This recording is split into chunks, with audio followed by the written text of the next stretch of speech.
नमस्कार दोस्तों, आज की कथा है दुखों से मुक्ति। एक बार भगवान बुद्ध एक गांव में उपदेश दे रहे थे। उस गांव का एक धनाढ्य व्यक्ति बुद्ध के उपदेश सुनने आया। उपदेश सुनकर उसके मन में एक प्रश्न पूछने की जिज्ञासा हुई, परंतु सबके बीच में प्रश्न पूछने में उसे कुछ संकोच हुआ, क्योंकि उस गांव में उसकी बहुत प्रतिष्ठा थी और प्रश्न ऐसा था कि उसकी प्रतिष्ठा दांव पर लग जाती। इसलिए वह सबके जाने का इंतजार करने लगा। जब सब लोग चले गए तब वह उठकर बुद्ध के पास आया और अपने दोनों हाथ जोड़कर बुद्ध से कहने लगा, प्रभु, मेरे पास सब कुछ है, धन दौलत पद प्रतिष्ठा ऐश्वर्य, किसी चीज की कोई कमी नहीं है, परंतु मैं खुश नहीं हूँ। हमेशा खुश रहने का राज क्या है? मैं जानना चाहता हूँ कि हम हमेशा प्रसन्न कैसे रहें। बुद्ध कुछ देर तक चुप रहे और फिर बोले, तुम मेरे साथ जंगल में चलो, मैं तुम्हें खुश रहने का राज बताता हूँ। ऐसा कहकर बुद्ध उसे साथ लेकर जंगल की तरफ बढ़ चले। रास्ते में बुद्ध ने एक बड़ा सा पत्थर उठाया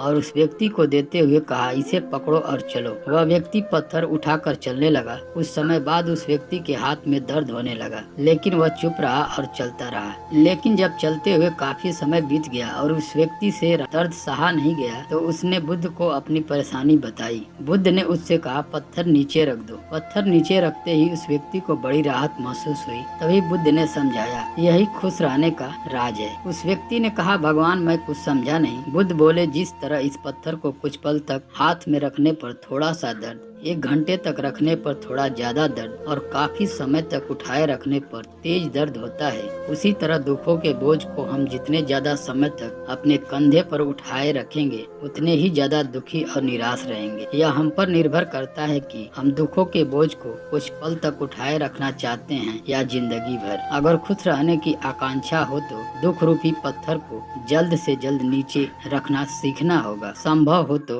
उसे उठाने से ही बचना होगा। मित्रों, हम सब यही करते हैं, अपने दुखों के बोझ को ढोते रहते हैं। मैंने अपने जीवन में कई लोगों को कहते सुना है, उसने मेरा इतना अपमान किया कि मैं जिंदगी भर नहीं भूल सकता।